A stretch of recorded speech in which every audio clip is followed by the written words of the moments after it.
Hello and welcome to Quilt Addicts Anonymous. I'm Stephanie Soebbing. Today we're going to be working on ruler work, which is one of my favorite ways to quilt a quilt. The reason why I like it is you use a ruler foot and a ruler template, and as long as you are able to keep the ruler foot in contact with the ruler template, you are able to create the exact same shape every single time you quilt with nice smooth lines or curves. And it just is fabulous. I like it because it makes me look like a better quilter than I actually am. And I can create consistent results every single time. And so today we're going to be using Squiggy, which is one of the rulers designed by Angela Walters that's available through Creative Grids. We've got all of these available on our website at shop.quiltaddictsanonymous.com. We already did a video on Slim and Archie, which is kind of like an intro to ruler work. So definitely watch that if you haven't already. It goes over how to do straight lines and curves. And these are great for working on your home sewing machine. And you can use them on the long arm too. I've definitely done it there. But these are sized really well to work in the throat space of a domestic sewing machine. So they can easily go back and forth. So if you just want to get better results on your home sewing machine, these are great ones to use for it. They also have grips on the back of them. And so it's easier to keep it in place when you are working. And then they also have black and white lines on them. So no matter whether you're working with light or dark fabric, you can see what you're doing. Today we're going to take a look at Squiggy. It's a really versatile ruler where you can create tons of different wave shapes with it. And I'm going to show you how to do some of them. So when you get your ruler, it comes on a piece of pack like this. And on the back, it has lots of different designs that you can make with it. So we're going to go over how to do some of these because it's not always intuitive when you are going through it and you're like, okay, well that's cool, but how do I do it? So I'm going to show you how to do that in today's video. We're going to go through a couple of these and then you can get started with playing with it at home. So to get started, you're going to need a couple things. Obviously you're going to need a ruler, and these are different than the rulers that you would quilt with. They're thicker. They're about 1/4 inch thick. And that is so that your foot doesn't like hop on top of it, because then you won't get a smooth curve and you can break needles and all kinds of things. It's not good. You also need a ruler foot. We have these fine line clarity ones. They're clear, and you can see here that it's just a clear circle going around, and your needle is dead center in that, and that means that your needle is always going to be 1/4 inch away from your template when you're working on it, and you're just going to kind of keep it in line going around this to create that nice smooth curve. And it is also thicker. It's about 1/4 inch thick, so that way when you've got these next to each other, they're going to just slide right next to each other and nothing's going to hop up and down. I also like to have a friction gel pen to kind of mark where I'm going. In this case, I'm going to use a fat quarter sandwich in order to do some practice pieces on. I recommend you do the same when you're getting started with this to kind of get the hang of it. But these are really helpful when you're just marking lines to follow. In this case, we don't have block lines to follow, so that'll be helpful. But also, if you just need to mark some registration marks, these are great because they iron and they go away. And Machiner's Quilting Gloves, you can see I've used these. They are well worn. They've got little grippies on the fingertips, and so that helps me move everything around.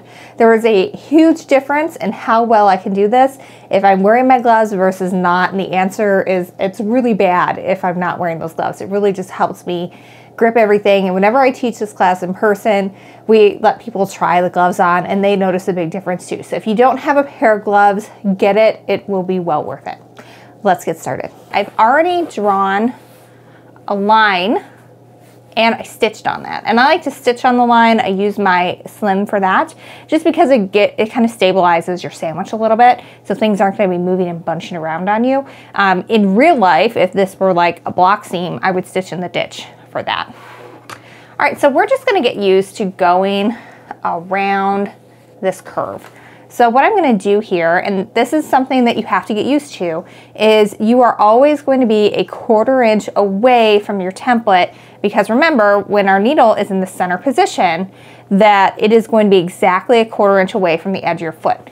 So in this case, these little bits up here are your 1/4 inch. So I can place those little feet, they almost kind of look like, at the top or even with this line that I've drawn and then stitched over. So when I put my foot in here, it's going to start exactly on that line, and it's going to travel up and over and go around like that. So I'm going to start with my needle right on that line. I'm going to put my needle down and up again, and then I'm going to pull my bobbin thread to the top. This is a good habit to get into. It helps prevent having a thread nest below everything, but it's not super necessary for what we're doing right now, but again, just a good habit to get into. All right, so I've got my needle set on that line. Now I've got my foot so that that little foot part is nice and even with the line. And there also are these fun little guides. So this dotted line here should be even with that line that we're drawing or that you have stitched over, or a seam line if that's what you're doing. All right, so now I'm just going to very slowly, I like to always put my machine in the medium speed for this, that way I can kind of control my rhythm a little more. I'm going to start going around this curve. All right, so I'm just kind of going around that line, trying to keep everything so that my edges are nice and my little dotted line is on there, and that my foot is nice and in contact with everything that I'm doing. And you are your own stitch regulator, so you got to kind of keep an eye on that. You want your sewing machine to be moving at a nice steady pace, and you want to be moving at a steady pace as well, so that way you have a good stitch length. All right, so now I made it all the way to the front of that piece, and it's time to reposition everything. So now we're just going to reset it over here, and we're going to do another hump around. Now, because I have a low shank on my machine, I do kind of have to lift that up a little bit when the piece starts to go behind my foot. If you have a higher shank machine, it's not going to be an issue. I taught a couple weeks ago on a Bernina machine, and theirs are definitely very high, so you don't have to worry about that with that piece at all.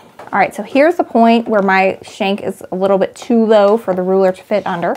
So what I do is I just kind of lift it up until it sets, the back of the shank sets on top of the ruler. And then I'm able to go ahead and go around there and have my nice smooth curve, and it doesn't mess anything up. All right, so that's looking pretty good. That is just going around the top of this like that. And so now we're going to add a little bit to this. So now I'm going to show you how you would add in this lower bit here, because this one it's kind of big. So what we're going to do is we're just going to use the lower part here. So instead of matching it up with the top, we're going to match it up with the bottom of this, and we're just going to quilt right underneath the entire bit instead of having it like this and quilting over the top. And that'll create that secondary curve and give you a little bit more visual interest. This time I'm going to quilt side to side in this, and that will help avoid having the ruler go behind the stitch, so that'll help a little bit. So there's always workarounds if you're having issues with what you're doing. I'm going to go ahead and quilt from left to right here, and again, I've got a tiny little piece, so it's not that big of a deal. It would require a little bit more figuring if you were working with a large quilt, of course. And for this one, I'm starting off and I'm going beneath. So I put my needle down in the exact same spot that I started before. And the goal is to end at the bottom at the same place where I did before. All right, so this time I'm just gonna follow along that curve along the bottom.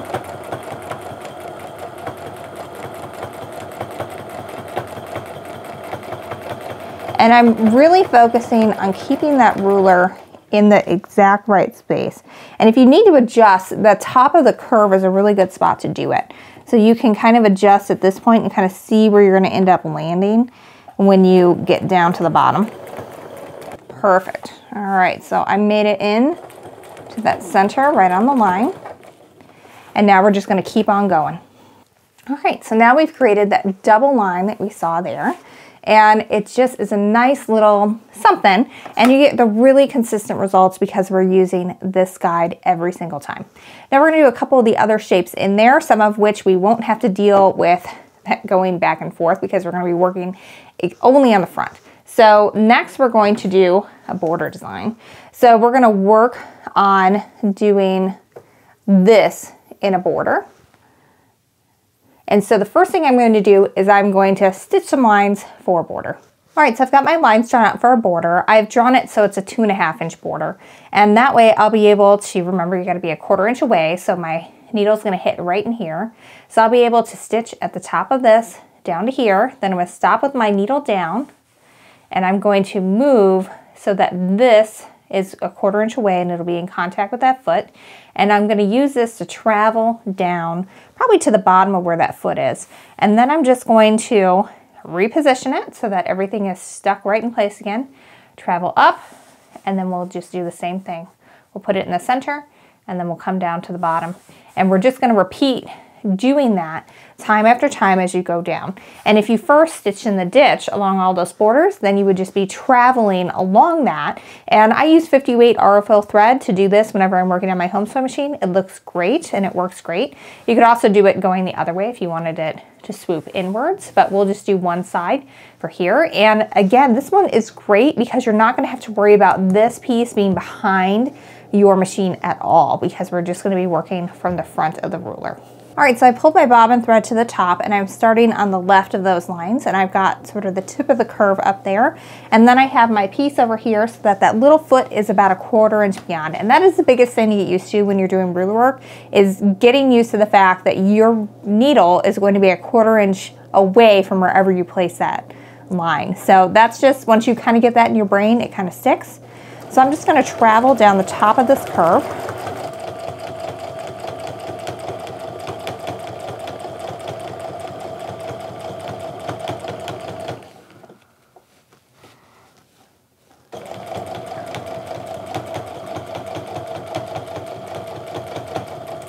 And I'm just going to stop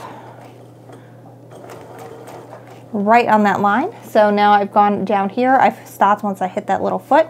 Now I'm going to go ahead and position that maybe in the middle. This can be kind of arbitrary. It doesn't have to be exact.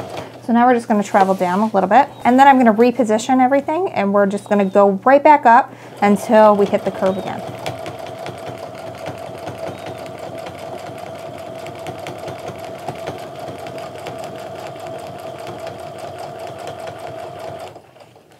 All right, so that one ended up being really close together. So I'm gonna go ahead and give it a little bit bigger. I'm gonna start so that that foot is at the top, and I'm gonna go ahead and go all the way down to the bottom of that foot this time.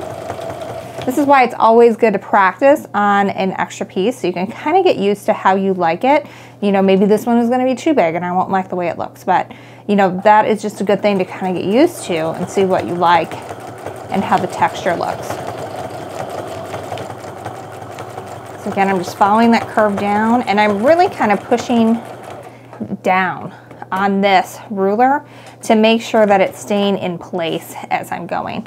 All right, I like the way that looks a lot better. So again, I'm gonna go ahead and place this at the top of that foot, and I'm gonna quilt down that line, using that as a nice straight guide to get down to the bottom.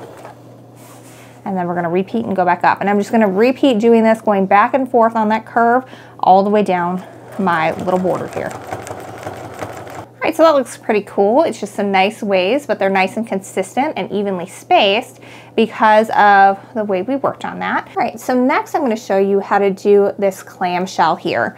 And that just uses the top of your piece. So you can see there is a dotted line going across here. So what we're just going to do is we're going to start off just by going around this piece here. I'm going to quilt from side to side on this one, so that way I don't have to worry about getting behind this and having to deal with it being a little bit taller than that piece. And so I'm just going to start working from left to right, and I'm just lining up that dotted line right on top of that line that I drew, and I'm just going to quilt up and over, and when I get down to the bottom, I'm going to move it over and quilt up and over again to create my first line of half square, well, half circles really. And as long as I keep this line lined up perfectly on that every time, I'm going to have really consistent curves. All right, so I've got that dotted line lined up on the line that I drew, and I'm just going to go up and over that hump. And since I'm keeping the ruler in front of the foot the entire time, I don't have to worry about lifting anything up. I just can focus on making sure that those dotted lines stay nice and on that seam line that I drew. All right, so I've reached back down to the bottom of that line. So now I'm going to unroll a little bit and just move my curve right over. I've got it nestled right next to that foot, and I've got my dotted lines again on that line, and we're just gonna do it again as many times as it takes to go across the piece.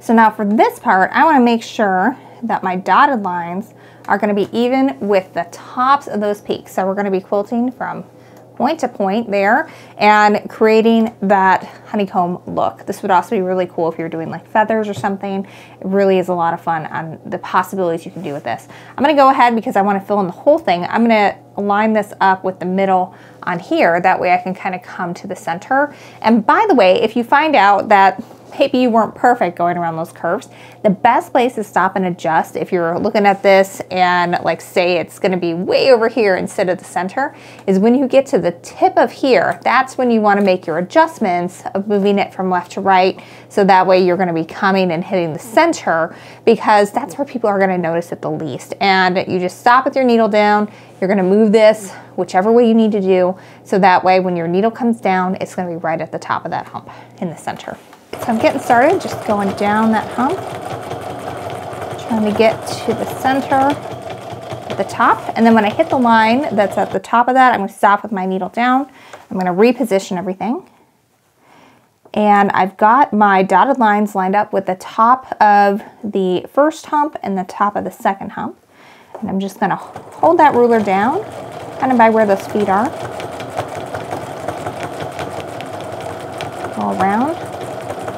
And again, this top part is where, if I need to, I want to make adjustments here to make sure that I'm coming down as close to the center as I can. All right, that's looking pretty good. So we're going to keep on going, again, all the way, trying to hit the tips of those tops as much as you can as you're going through here. All right, so that turned out to be a pretty cool alternative. We've got our original humps, and then we're doing our halves, so that way it kind of creates that honeycomb look and just gives a little bit something different and fun to go with. You could always fill in any of these with some free motion quilting on the inside to kind of help set them off more. And of course you can do as many layers as you want in order to make that work. All right, now I'm going to show you how to do this one right here. And that we're again going to quilt from left to right so that we don't have to worry about maybe getting caught up behind your machine. That definitely has been working a lot better as I've been working on that. And we're going to do that. And then that's the last one we're going to do for today. So this would fit really nicely in a 3-inch border. What we're going to do is we're going to start by going up and over, and we're going to do that all the way across, and then we're going to move it over about a 1/4 inch or so, and we're just going to repeat and keep doing this until we create all of those lines going across, and it will kind of have that swirly effect. It'll be really cool. All right, so just like when we were doing that first bit, these bottom dotted lines are going to be on the line that I drew, so like your seam line for your border. And except the difference is, instead of going from top to bottom, we're going to be going from left to right. So this would be how you would do this if you were going left to right instead of top to bottom like we did at the beginning.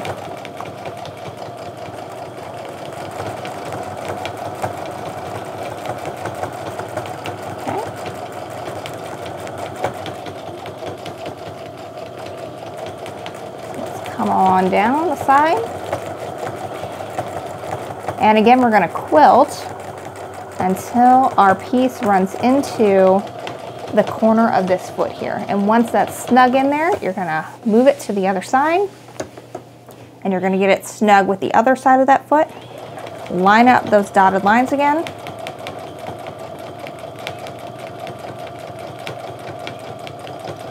Especially for this one, when we're going to go through and do the design multiple times, you want to be really sure that you're being really consistent in how your lines are turning out. Otherwise, it's going to look a little wonky when you're all said and done. All right, so I've got my first pass quilted. In this case, we started right at the edge and then moved over. So for this next one, I'm just going to move it over a little bit. I can actually measure this out and decide exactly where I want that to be. Or I can use the guide here. So what I can do is I can set up this foot so that it is right where I started for the last one. And that should move me over exactly a 1/4 inch, and we should be good to go. All right, so same story, different day. We are just going to be going right over the top of that. Just I'm starting a 1/4 inch over from where I last started. This is going to create a very dense quilted look. In order to lighten that up, instead of just moving over a 1/4 inch, move over a full 1/2 or an inch. And that'll just give you a different look and just make it a little more airy.